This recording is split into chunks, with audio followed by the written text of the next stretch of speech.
Agradecer ao Centro Espírita Bezerra de Menezes de Macapá por ter me convidado para participar desse estudo e que nós unamos nossos esforços, nossos corações, nossa mente, para que nós absorvemos o mais possível do Evangelho Divino do Mestre Jesus, que nos guia, nos consola e nos ilumina. Muito obrigado. Oi pessoal, sou José Stelli do canal Casa do Caminho, tirando dúvidas aqui sobre Espiritismo, e foi pedido para eu falar sobre crianças. O que acontece sobre a visão espírita sobre crianças? É que para a gente, nós encarnados, que esquecemos, né, temporariamente como funciona todo o processo de evolução, a gente enxerga a criança pelo tamanho físico dela. Uma criança, ela pode ser um espírito mais antigo do que a gente. Então, qual é a grande reflexão a fazer? É que sim, nós temos responsabilidade sobre aquela criança, mas a gente está conhecendo, à medida que ela se desenvolve, quem ela é. Então ela pode ser uma pessoa mais sábia do que eu, pode ser uma pessoa que tem mais para me ensinar do que eu a ela. Então fazer essa reflexão, saber ouvir, saber ver, se preparar, porque o novo tem também como função negar o velho, né? Isso se chama evolução, e evolução é um movimento para um lugar que não é necessariamente um lugar que nós queiramos, que nós concordemos. É evolução. Se a gente pegar o que era a visão da sociedade de 30, 50 anos, era muito diferente do que a visão do que a sociedade hoje, do que é mulher, do que é criança, do que é votar, né? As primeiras mulheres que foram lutar por voto foram mal vistas, mal faladas, perseguidas, atacadas, e hoje são vistas como heroínas que defenderam o sufrágio feminino. Então, dentro desse processo, a gente se preparar, porque essa criança ela vem também para nos negar, para nos ensinar, para nos ajudar a evoluir. Ou é um espírito com muitas dificuldades, ou psicológicas, ou físicas, ou morais. E aí a gente tem que, nesse processo de desenvolvimento da criança, ir conhecendo ela e entendendo como que a gente vai agir, entendendo que não cabe à escola esse processo de educar os nossos filhos. Cabe a nós fazer um processo de autoeducação constante para estarmos preparados para essa educação que esse filho vai trazer. A gente entende que lá no Evangelho, o ato de caridade mais valorizado é adotar uma criança. Então, a entrada da vida de uma criança na nossa vida, né, esse entrelaçamento de existência, é uma coisa que vai reverberar. E as nossas responsabilidades vão ficar muito marcadas ali. Eu gosto de fazer muito uma comparação, que é o que é uma criança criada para ser feliz e o que é uma criança criada para ser espiritualizada. É muito diferente. Por exemplo, uma criança criada para ser feliz, de 0 a 5 anos, a gente vai dar carinho e atenção. De 5 a 10 anos, o que é que a gente vai fazer com essa criança? Educação, esporte. De 10 a 15 anos, o que é que a gente vai fazer com essa criança? Educação, esporte, começa a prepará-la para a vida profissional. De 15 a 20 anos, o foco maior na questão profissional, na questão das relações, na questão dessa fase de adolescência para a fase quase adulta, né? De 20 para 25 anos, aí essa criança vai buscar a independência financeira, vai buscar o desligamento da família, que normalmente a família se prepara menos do que a criança para isso, então a gente tem que se preparar, entendendo que a gente não criou a criança para a vida, mas também a gente não criou a criança para a gente criou a criança para cada uma ter o seu melhor momento na sua condição. E aí, o Espiritismo explica uma coisa interessante. A criança se torna emancipada dos pais quando ela está emocionalmente emancipada. Então não tem essa idade certa para buscar a autossuficiência econômica. Tem a pessoa que vai ficar ali 40 anos precisando dos pais porque ela precisa dos pais mesmo estando com 40 anos. E aí o que acontece normalmente? A gente vai criar pensando em saúde, em educação e profissionalismo, né? E isso a gente cria uma pessoa para ser feliz. O que é normalmente uma pessoa numa certa idade? Hoje o normal é a gente ter, quem foi criado para ser feliz? Depressão hoje é endêmico, é normal ter depressão. Endêmico é você tem, teve ou terá. É normal viver fora da sua realidade financeira, porque a gente não preparou isso, a gente quer dar tudo de bom para os filhos, mas a gente não ensina eles como conquistar esse processo. É normal o quê? Voltar para o centro espírita com processo de desequilíbrio, como é normal na pré-adolescência, adolescência, um processo de eclosão na mediunidade por causa das glândulas. Aí o que é que a gente faz ali com o jovem? Põe ele em tratamento de desobsessão. Então isso é uma pessoa normal. E agora eu vou tentar explicar para vocês o que seria criar uma criança para ela ser espiritualizada. De 0 a 5 anos, muito evangelho no lar. Muita atenção, observar quem é esse espírito que veio para a minha vida. Observar com muita atenção. De 5 a 10 anos, evangelização infantil. Foco na evangelização infantil e já começar a pensar nessa criança e visitar trabalhos assistenciais. Essa criança entendeu que é um orfanato, entendeu que é um asilo, entendeu que é uma carência social, porque ela vai até entender melhor a própria realidade dela. De 5 a 10 anos, mocidade espírita, o jovem espírita, evangelização, entrar num trabalho assistencial que ele vai ter uma visão de vida e da própria vida dele muito diferente. Quem melhor para educar uma criança sobre drogas do que ela visitar uma instituição de drogadictos? Quem melhor para ensinar uma criança sobre questão sexual do que ela visitar uma instituição com pessoas soropositivo? Quem melhor para ensinar uma criança sobre realidade social do que ela visitar uma comunidade carente, uma distribuição de sopa, para ela não crescer alienada e para ela desenvolver empatia? A dor do outro não nos incomoda porque a gente foi criado para ser feliz e não criado para ser espiritualizado. O que é que vai acontecer com essa criança? Ela vai ter o processo de eclosão na média-idade, mas ela não vai perceber por quê? Porque esse contato com a espiritualidade, como ela fez evangelização, como ela está na mocidade espírita, como ela está em trabalho assistencial, ela já está vivendo essa mediunidade de uma forma mais tranquila. Então esse processo de aborrecência é minimizado. Eu não vou dizer que ela não tem, mas ela tem ali um apoio maior da espiritualidade. E aí o que acontece com essa pessoa? 20 anos ela já está num trabalho, ela já fez o estudo sistematizado, ela já inicia num trabalho mediúnico, ela vai ter uma possibilidade menor de viver fora da realidade social, porque ela viu realidades sociais diferentes, antagônicas a dela, então ela vai ter uma visão ela pode ter uma visão diferente do que é dinheiro, do que é supérfluo, do que é caro, do que é barato, do que falta. Então, de um modo geral, criar uma pessoa para ser feliz é muito diferente de criar uma pessoa para ser espiritualizada. A pessoa criada para ser espiritualizada, ela é criada com desenvolvendo nela empatia, desenvolvendo nela percepção do que são as diferentes realidades socioeconômicas, do que são as diferentes realidades culturais. E ela cresce um adulto com essa riqueza. Então a possibilidade dela necessitar de uma depressão para ela rever seus valores, dela necessitar de um problema psicológico, psiquiátrico, diminui.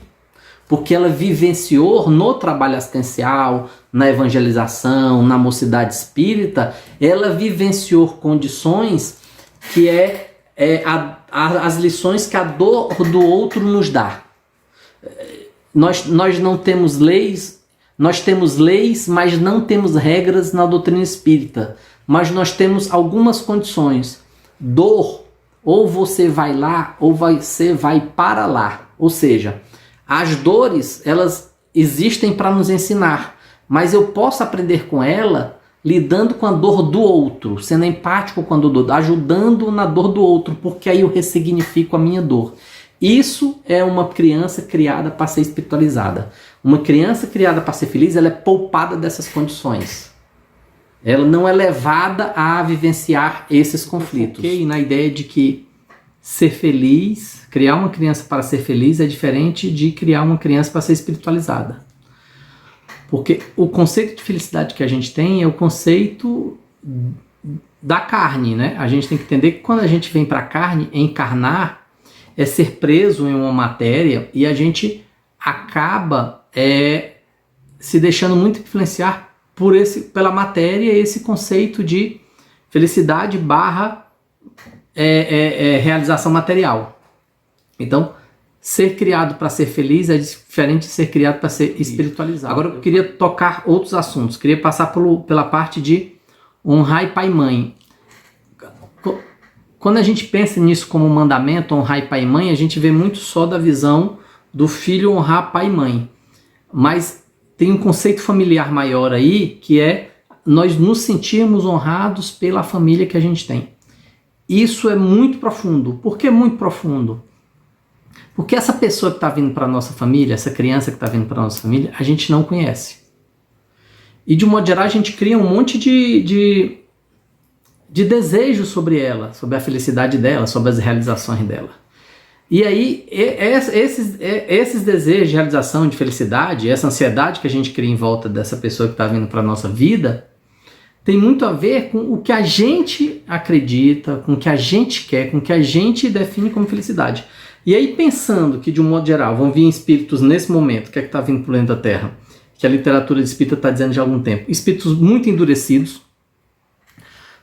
A espiritualidade já vem avisando que são as últimas encarnações e que iriam encarnar levas de espíritos muito endurecidos, então por isso que a gente está vendo o aumento dessa ideia de violência, desse conceito de violência, por isso que a gente está vivendo essa guerra social hoje no Brasil e no mundo. Então já se esperava isso, só que a nossa leitura foi diferente, a gente achou que esses espíritos muito endurecidos iam encarnar e a gente ia tratá-los com amor e pronto. Não, eles estão vindo, eles têm essa demanda e a única forma de contra-reagir é com amor. Então essa pessoa que está vindo para a gente pode ser um espírito endurecido, então a gente tem que dar amor, a gente tem que trabalhar esses conceitos aí de violência, esses conceitos de sociedade. A gente tem que entender que o espiritismo se baseia em uma coluna chamada Lei do Amor, da Justiça e da Caridade. Então essa coluna tem que fazer parte da vida dessa criança. A criança ser levada para a caridade, essa criança ser levada para a evangelização infantil, para o movimento jovem espírita, para ela lidar com realidades diferentes dela, porque a gente não sabe quem é ela. E é nos contatos com essa condição, com a dor do outro, no orfanato, no asilo, moradores de rua, que a gente vai ver como que ela reage no contato dela dentro da família, no contato dela na escola. Então o grande lance é a gente se sentir honrado por essa pessoa que está vindo pra gente, essa criança que está vindo pra gente, por nossa responsabilidade. Porque o honrado? Para ficar acima da ideia de que aquela criança vem para dar vazão aos nossos desejos sobre ela, às nossas vontades sobre ela. Porque ela pode ser um espírito endurecido e ela pode ser um espírito que também está em literatura espírita, a ideia de que encarnam nesses momentos espíritos muito evoluídos para nos educar. Como em literatura espírita fala da encarnação dos franciscanos. Então a gente pega, por exemplo, Francisco de Assis, rompe com a família. A família não consegue acompanhar o cara. Então, às vezes o cara é tão bom que a família não consegue acompanhar. Então, se sentir honrado pela família que a gente tem, no sentido de a gente se preparar e de vencer nossos conceitos e nossos preconceitos. Porque vai vir as crianças que vão vir com o espírito endurecido, vai vir as crianças que vão vir para nos ensinar, elas que são os verdadeiros pai e mãe daquela família, porque são mais evoluídos que os pais. Isso acontece. É muito difícil para essas crianças, porque de um modo geral, a família estabelece padrões que ela está acima deles, que elas não se prendem a esses padrões. Então, a primeira coisa, sentir honrado pela família que tem. Essa criança que vem é para me sentir honrado. Honrado é o que é acima do que os conceitos materiais que a gente tem de felicidade, de bom, de mal, de certo e errado. Observar essa criança. Quem é esse espírito que está vindo para a nossa vida? Aí a gente vai pensar em literatura sobre a questão da programação encarnatória, que o pessoal usa a palavra karma, né? Nós também usamos a palavra karma, que é mais indiana. A programação encarnatória, a gente tem que entender que essa programação ela é feita de um modo geral. Os detalhes cabem a gente. Então aquela pessoa que está vindo para a nossa vida está na nossa programação encarnatória. Agora, se isso vai ser feliz ou não vai ser feliz, se isso vai ser feito com respeito, se isso vai ser feito com amor, se isso vai ser um processo de educação em grupo, se a gente está aberto para aprender com aquela criança ou não, Aí cabe a gente. Então, as coisas que acontecem, as condições que permeiam a nossa encarnação estão na nossa programação encarnatória. Mas como que nós vamos exercê-la, cabe a gente. Aí o exercício do nosso livre-arbítrio. Isso é que é o conceito do livre-arbítrio do Espiritismo. Você tem o conceito de livre-arbítrio de Deus, que é um conjunto, e o nosso conceito de livre-arbítrio é um conjunto que está contido dentro do conjunto livre-arbítrio de Deus. Então, essas coisas são determinadas, a nossa programação são determinadas. Onde está o nosso livre-arbítrio? Como que a gente vai vivenciar essas condições? Se a gente vai receber essa pessoa na nossa vida, honrando a nossa família, honrando ela, abertos para ela. O que é que ela vem para me ensinar? Sendo um espírito endurecido ou sendo um espírito muito bom, ela vem para me ensinar. Sendo um espírito mediano, ela vem para me ensinar. A gente tem que estar aberto para isso. O mundo evolui, evolução é um movimento que vai para um lugar que não necessariamente é o lugar que a gente deseja. Tem coisas que a gente é contra porque nos incomodam, mas é evolução. Por que Jesus é crucificado? Ele é acusado de não seguir a Bíblia. E ele estava fazendo o quê? Pregando a evolução. E o que é que o pessoal queria? A estagnação daquela condição. E ele queria uma transformação muito maior. Então a gente tem que estar pronto para esse processo de transformação. O que é esse processo de transformação? Não é algo que se submeta à nossa vontade. Ele vai se submeter à vontade de Deus, que está além da nosso livre-arbítrio. Onde está o nosso livre-arbítrio? Em como a gente vai aceitar e vivenciar essas condições. Ou pela dor ou pelo amor. Basicamente, nós temos aí essas duas condições. E aí eu também pensei em a gente refletir um pouco sobre o conhecer quem é e a adolescência. Uma reflexão muito forte para se fazer sobre a adolescência, que é o seguinte: o que é que já se sabe sobre mediunidade? Que ela é espiritual / orgânica. Como orgânica? Você tem a glândula pineal, o espírito comunicante se liga ao perispírito do médium, que se liga à nossa glândula pineal, e a mediunidade vai se dar quimicamente pelo sistema endócrino, eletricamente pelo sistema nervoso, mecanicamente pelo sistema muscular. Então ela é espiritual / orgânica. Como ela vai usar muito o nosso sistema endócrino, as nossas alterações de humor quando a gente está em processo mediúnico se dão por quê? Porque as nossas glândulas soltam produtos químicos que nos colocam naquela condição. Por quê? Porque ali tem um outro cérebro ligado ao nosso corpo, interagindo com as condições do nosso corpo. Então, como a mediunidade também é orgânica, quando a gente vai ter o processo ali de adolescência, pré-adolescência, as glândulas enlouquecem, o que é o normal. Nesse momento, é muito comum no pré-adolescente, no adolescente, um processo de eclosão de mediunidade. Aí é onde o pai e a mãe têm que tomar muito cuidado, o avô, a avó, o tio, todo mundo. Por quê? Porque é onde o obsessor aproveita aquele desequilíbrio da mediunidade daquele indivíduo para atiçar ele exatamente nas condições que vão incomodar o pai e a mãe. E aí a gente tem aquela discussão eterna, bate, não bate. A questão é que até onde você está batendo para educar, ou está punindo para educar, ou está seguindo o que foi planejado pelo obsessor. E o que é que educa mais? O amor ou a violência? Então a gente tem que fazer essa reflexão. Porque às vezes é aquela pancada que você dá que vai marcar ele emocionalmente e pode trazer para o subconsciente deles memórias da sua relação passada com ele, de encarnações passadas. Que aí a gente volta para Kardec. Kardec dizia assim, que aí eu falo sobre a questão de honrar pai e mãe, essa coisa da programação encarnatória. Kardec dizia a seguinte frase: é na família que se unem, se juntam os maiores inimigos.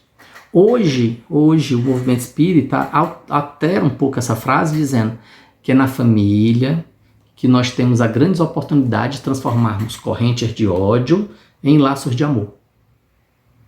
Então, uma coisa que a gente tem que refletir muito bem é que aquele espírito não necessariamente venha para nos fazer feliz sob o conceito de felicidade que nós temos.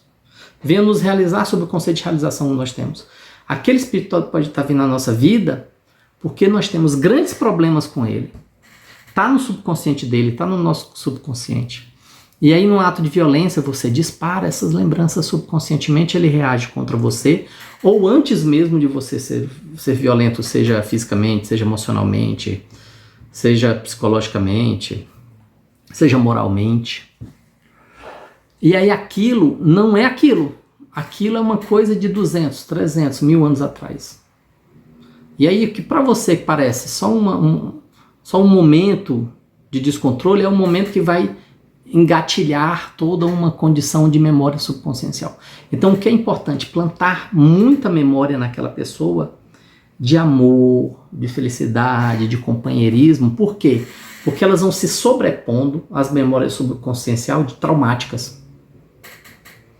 Isso é muito forte. Você pega, por exemplo, na comunicação mediúnica, você vai ter o espírito, no grupo mediúnico, a gente vê o espírito dizendo que está com sede, desencarnado, ou que está com dor, ou está sangrando. Ele não está com sede, nem com dor, nem sangrando.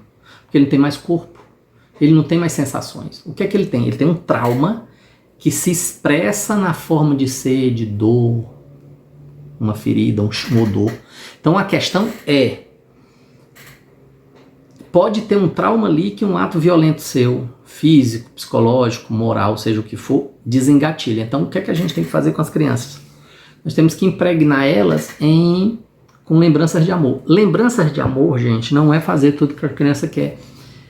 A criança também gosta, então entende que é protegida quando você faz processos de disciplinar, de acompanhar, de estar do lado. Você pega as crianças que o pai vai para a reunião de pais e mestres e sabe lidar com isso, quando a criança tem uma dificuldade, lida com isso bem com a criança, ela gosta.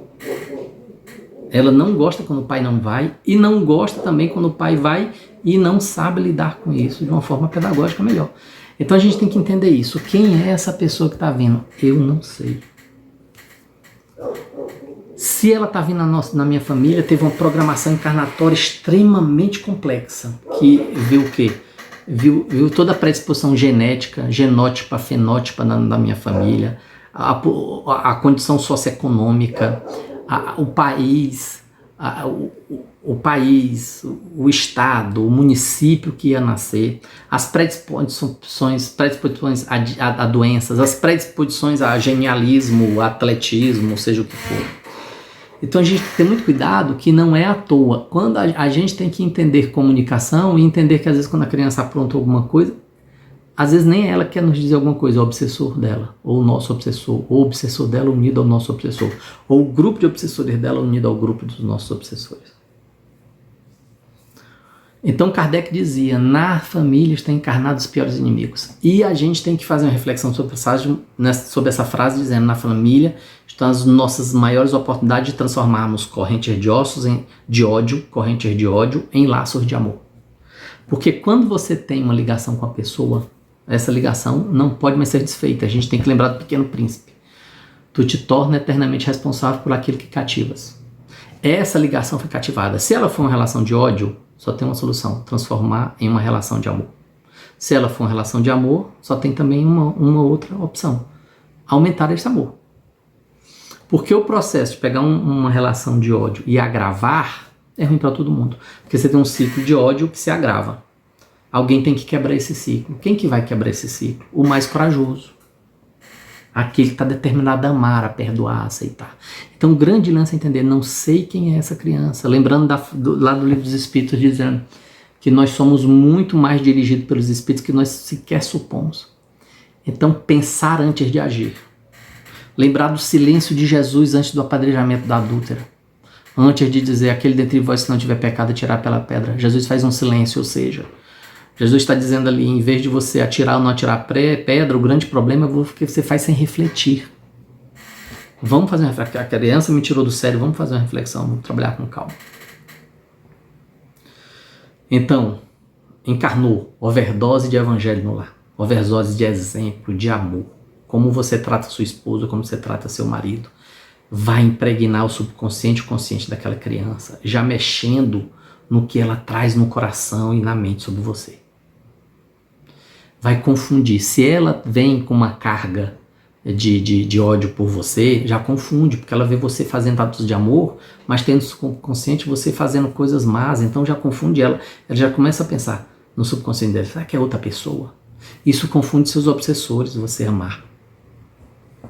Eles começam a pensar assim sobre os obsessores. Será que eu estou perseguindo uma pessoa errada? Será que ele mudou mesmo? Quando ele vê você fazendo atos de amor. Então, bem cedo, overdose de amor, evangelho no lar.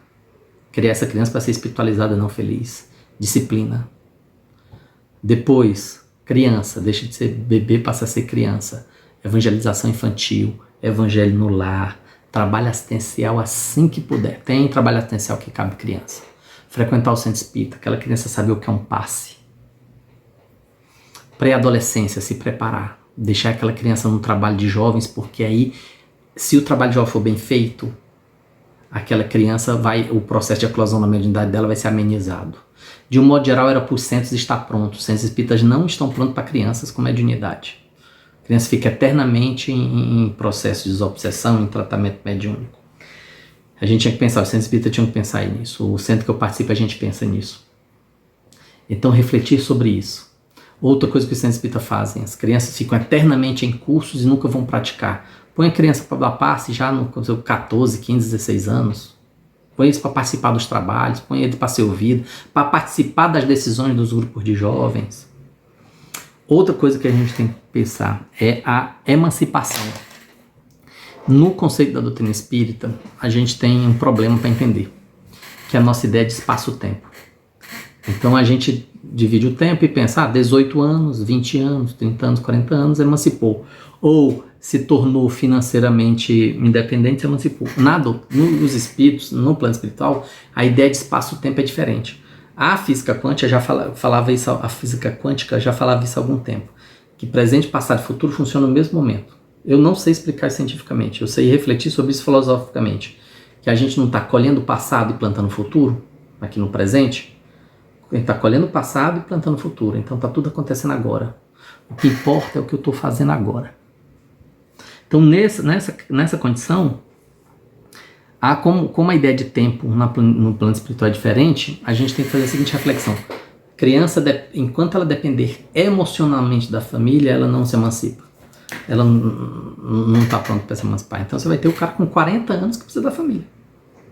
Porque ele não está emancipado emocionalmente. E isso independe da criação, porque isso tem a ver com a programação encarnatória. Você pode amenizar isso com uma criação bem em cima de conceitos pedagógicos, com acompanhamento psicológico, psiquiátrico. Isso também é importante. Criança se ela necessita um acompanhamento psicológico, um acompanhamento psiquiátrico. Porque senão fica lá para ser resolvido lá no processo de adulto e já cimentou nela certas condições. Então a gente tem que refletir, primeira coisa, nos sentirmos honrados pela família que nós temos. Em algumas condições eu acho muito difícil, porque você tem, de cada 5 estupros, 4 é de alguém da família. Pai, primo, tio, irmão, ou alguém que a família confia muito. Então a primeira coisa que a gente tem que refletir é se sentir honrado pela família que a gente tem. Se sentir honrado com a família que a gente tem é aceitar o que aquela criança traz. O que aquela criança traz é a bagagem dela, cabe a gente aceitar. A gente vai fazer o quê? Melhorar essa bagagem, ajudar ela a carregar. Tem uma história linda na literatura espírita sobre Jesus com 4 anos de idade carregando uma ferramenta pesada do pai, né?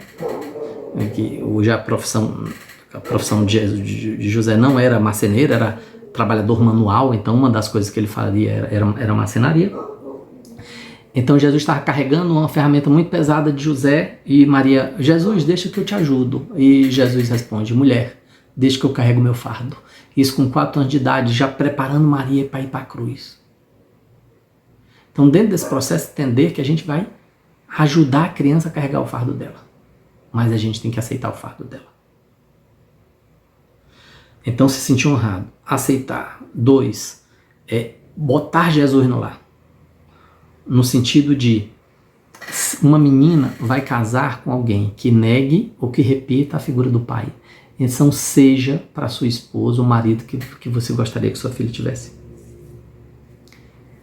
Seja o seu marido a esposa que você gostaria que seu filho tivesse. Que são as referências dele de amor. Conheço muitas pessoas que não quero casar, por quê? Porque não acreditam em figura de amor, porque não foi essa figura de amor que veio em casa. E falando de bons pais. Não está falando de maus pais, mas falava que não tinha amor em casa. Então, dentro desse processo, a gente se preparar. E o preparo para a gente se emancipar dos filhos. Eu lembro de uma aluna que chegou muito chateada, porque a filha passou no concurso, ia ganhar só 8 mil reais e queria morar só e já tinha 25 anos. E era um absurdo ela já ir morar com 25 anos, ela é tão rica, com a casa tão boa. A gente se preparar para se emancipar dos filhos. A gente se preparar para a velhice. Nós vamos ser que tipo de velho? Fiz um trabalho de 8 anos em asilos. Em alguns casos, em muitos casos, você pensava. Antes eu pensava que filho botava pai no asilo era mal. Em alguns casos, e muitos casos, na maioria dos casos, depois que eu conheci eles, anos trabalhando, eu pensei, não, ainda bem que tem asilo. Porque alguns velhos não dá convivência. Até porque certas coisas que eles fizeram na vida dos filhos. Então, pensar nisso. A família, quando ele fala honrar pai e mãe, é porque montar uma família sob o processo de programação encarnatória é muito trabalhoso. Eu lembro de uma história de 2 sócios que se davam muito bem financeiramente, mas se davam muito mal no que tange a relação. Era um sucesso financeiro os 2 sócios. E os 2 foram numa médium perguntar, olha, a gente tem esse problema. Aí a médium aconselhou eles a se separarem. Aí o mentor dos 2 apareceu, que era o mesmo mentor, e disse assim, filha, você sabe o trabalho que deu para juntar os 2 e você separou em minutos? E agora você sabe o trabalho que vai dar para juntar os 3, ou seja, ela passou a ser parte do problema. Então uma família é uma grande oportunidade de resolver um monte de problema. Então a gente se sentir honrado pela família que a gente tem. Nossos conceitos têm que estar acima de mal e bem, de certo e errado. A gente tem que trabalhar as condições que aquela pessoa traz pra gente. Muito obrigado pela atenção de vocês e boa noite. Olá, tudo bem? Você gostou da nossa palestra? Algum ponto que lhe chamou a atenção? Comente aqui embaixo, queremos lhe ouvir.